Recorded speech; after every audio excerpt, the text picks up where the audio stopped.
Hello, welcome to a Board Deck and Dice preview video. I am Hugh Shampoo and I've just been to the loo. I honestly spend ages planning these names out. It's incredible, really. Today we're looking at Carcosa, which is the second game from One Free Elephant. One Free Elephant previously developed and produced Awesome, which if you've watched this channel you will know I was blown away in terms of gameplay, but also the quality that came through in the components and the commitment that was clear through my time with the game to playtesting, communication, and just making a great game. Awesome added some unique things in that I'd not seen before, some good mixes of gameplay elements, and so I was really excited to get their second game. So here we have Carcosa, and let's get the One Free Elephant in the room out the way straight away. Carcosa looks and has some very familiar elements for those players who've played Carcassonne. You may even think that the name is a play on Carcassonne, but as I discovered, this is not the case. Carcosa is part of the lore of something called the Yellow King, which I believe is kind of loosely connected to the Cthulhu universe, or kind of a fringy thing in the Cthulhu universe. So it is a themed play on that, where you are taking your cultists, sacrificing them or sending them crazy to please the Yellow King. And should he turn up, he will judge who's done the best, or there is an instant win situation you can run into. So without further ado, let's take a look. Again, we can see that the component quality is really, really good. The tiles, this is a prototype copy. The tiles are fantastic. There's proper wooden meeples in here representing cultists and a prophet. The little one on the score track is called your oracle. And you have your own ritual stones, which we'll talk about later. And this little board, which keeps the tiles in and the scoring in, is fantastic. The first thing you do each go is you recover sanity. So usually when a cultist scores or earns power or does something on the map, that will send them insane. There are some cases when they go somewhere else, but we'll hopefully get to those.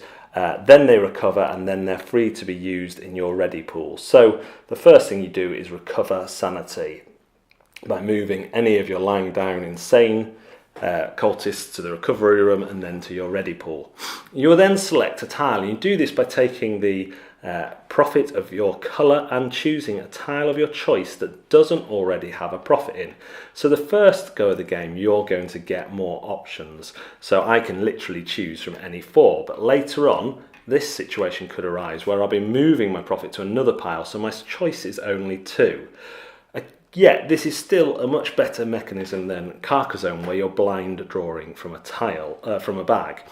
Notice the tiles are double-sided, so you can see what you're going to draw. On this is it's called district in this game. I think that's the city in Carcassonne. These are the roads, and this is what was a cathedral. This is a ritual site. You'll also might notice that all these tiles have a little star on. I've done that to show you. Not all the tiles have a star on, but the star indicates that there's maybe an extra item to interact with on the other side of the tile. If it's a star with lots of points, then there's a stronger chance of there being something on the reverse. One with 4 doesn't have one on the reverse. So I'm going to choose to increase. I'm going to go for a ritual site. So I take this. I'm allowed to look at the other side. It's not got a special. That's important. And I pop my fella there, and I put it the same way up onto the map. Now this is important as well. This is now unstable. If there are any unstable tiles out when you come to place that don't have a cultist on, you can swap that out and put it under the stack of the lowest pile. So if you don't like what someone's put out and you want to block them from attempting to do what they're doing, and they've made the mistake of not playing a cultist, you can get rid of that tile. So I will actually place a cultist on the ritual site. Ritual sites, like cathedrals in Carcassonne, score power for the amount of tiles around them when they are revealed. So this could be, if it had a ley line, for example, going into it, and someone's finished the ley line, this would be flipped as well, and it would score then. So it's not always a guarantee to score maximum points. Then the brown player would, place my cultist. If I had flipped it, if I had completed the area around it, I would then take the actions, which for the ritual site are increasing your power on the power track, which is used as a scoring mechanism essentially. The brown player might say, well, in that case, I'm going to place, they'd look at it, there's nothing special there, they'd place it there, and they're going to place one of their cultists on the ley line to score some points they took from that pile. So now it comes back to me, and now I've only got two choices. So in this situation, I could get that. Yeah, I'll start to build a district. And that, again, even though it's got the 8-point star, doesn't have anything on. And I'll place a cultist. And so on and so on. The end game condition comes when 2 piles are exhausted. Or, should someone fill the power track, then whenever they complete a district, a ritual site, a non-special ritual site, we'll come on to that, or a ley line, instead of sending their cultists insane, they send them to the yellow symbol. If they get 3 standing up cultists on the yellow symbol, they win the game outright. If 2 stacks of tiles are emptied, then the game is won by the person with the most points. And again, similar to Carcosa, you will count up stuff that's not completed on the board, yet that is worth a lot less than it would be if you had completed things.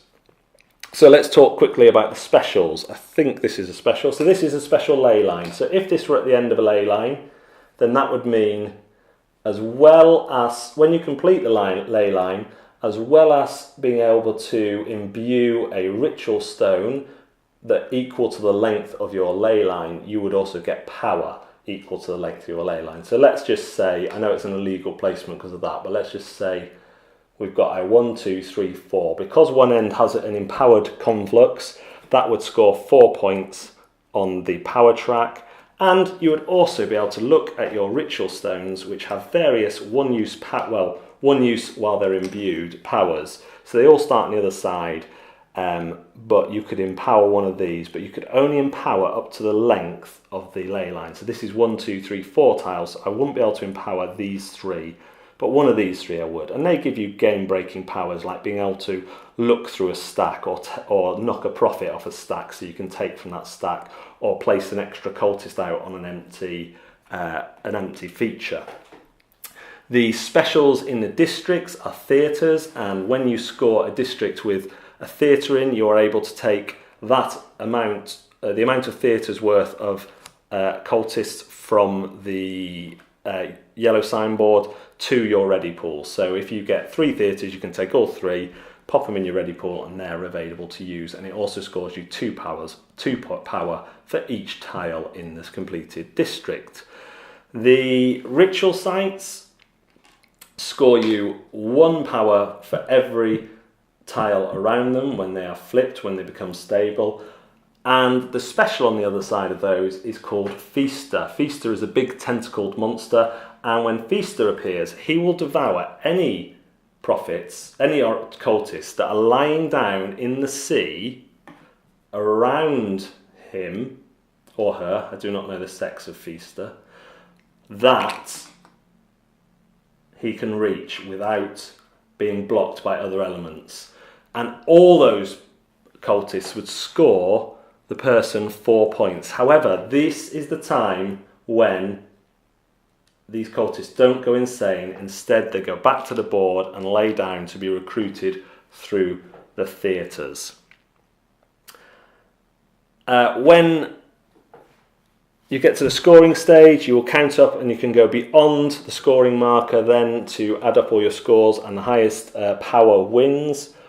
Or, again, if someone gets to the end of the track, they no longer lose or gain power, but they get the chance to get 3 cultists into the middle through the usual ways where they would normally go insane. Instead, they go to the middle, so not devouring, but any other way of scoring a feature will get you closer to winning outright. Should the game end before they get 3 cultists into the middle, then they are allowed to add to their points then all of their uncompleted things.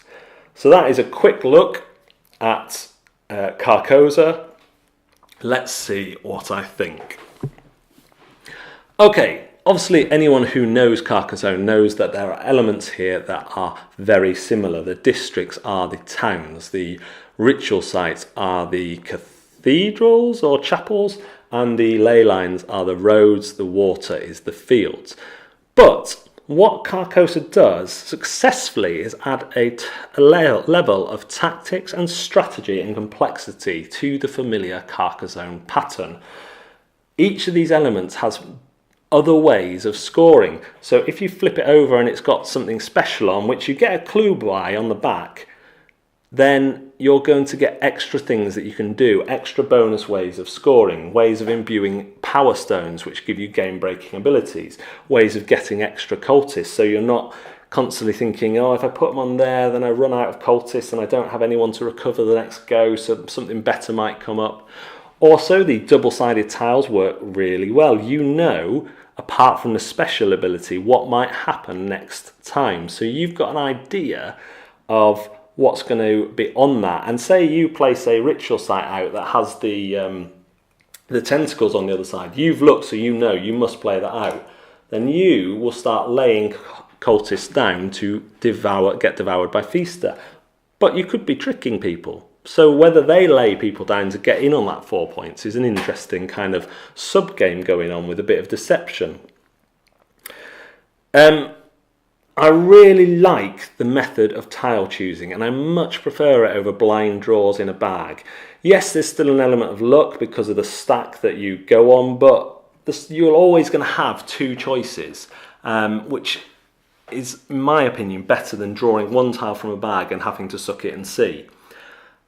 I also like the two ways of scoring, the way it can become a race. That tends to happen more with a higher player count, where someone will get to the end of the track and they're suddenly trying to get these cultists into the middle rather than score more points. I quite like that. It gives a different feel to the end of the game, and you've got to suddenly got to concentrate on blocking that person as much as you can while still scoring points to hopefully get yourself there. And blocking comes into this game a lot more than Carcosa, because if people don't place their cultists on an unstable tile when it's on its reverse, then you can just replace that tile. If you get blocked by someone but they're not willing to cement the blocking by placing a cultist on it, then you can just remove it next go. So there's loads of interesting stuff like that. When to use your cultists really matters, because the supply, despite being able to get 3 more in the middle, is limited, and if you get some devoured by Feaster, then they're going to the middle. Unless you get some theatres out in your districts, then you're not going to be able to get them back. So there is a lot to like here. There is a lot added on to the familiar tropes of Carcosa. Personally, I am not a huge fan of Carcosa. I've tried Vanilla and I've tried Star Wars Carcosa, and for me, Carcosa goes on too long for essentially kind of doing the same thing each go. This adds a layer of depth and complexity to Carcosa and solves a lot of those problems, the problem of luck, tile draw, etc. It still plays around the same length, so if that was your problem, then I don't think you'll find anything to solve that here. But if you enjoy Carcosa but wish it was more tactical, then this is definitely going to be a game you should look at. If you are interested in the world of the Yellow King and Carcosa, then this adds that theme to Carcosa. And really, you could play it like Carcosa should you desire. I think you're missing out on some more depths, but you could do that. It's set up to do that. I think this game continues to show that One Free Elephant are a promising developer, a developer and publisher to watch, who clearly playtest their games and put a lot of love and effort into the components of their games, and are just great guys to deal with. I've had the pleasure, this is the second game I'm previewing, and as much as I like their games, I like more the conversations I have with them about their games, about the choices they've made, about why they make their choices. This is a prototype version, and the game is going to be on Kickstarter. The link will be in the description, and there'll be opportunities to change some of the components.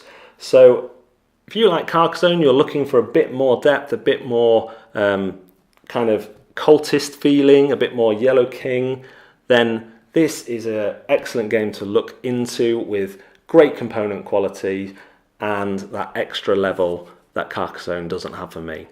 Thanks very much for watching Board Deck and Dice. We will see you again next time.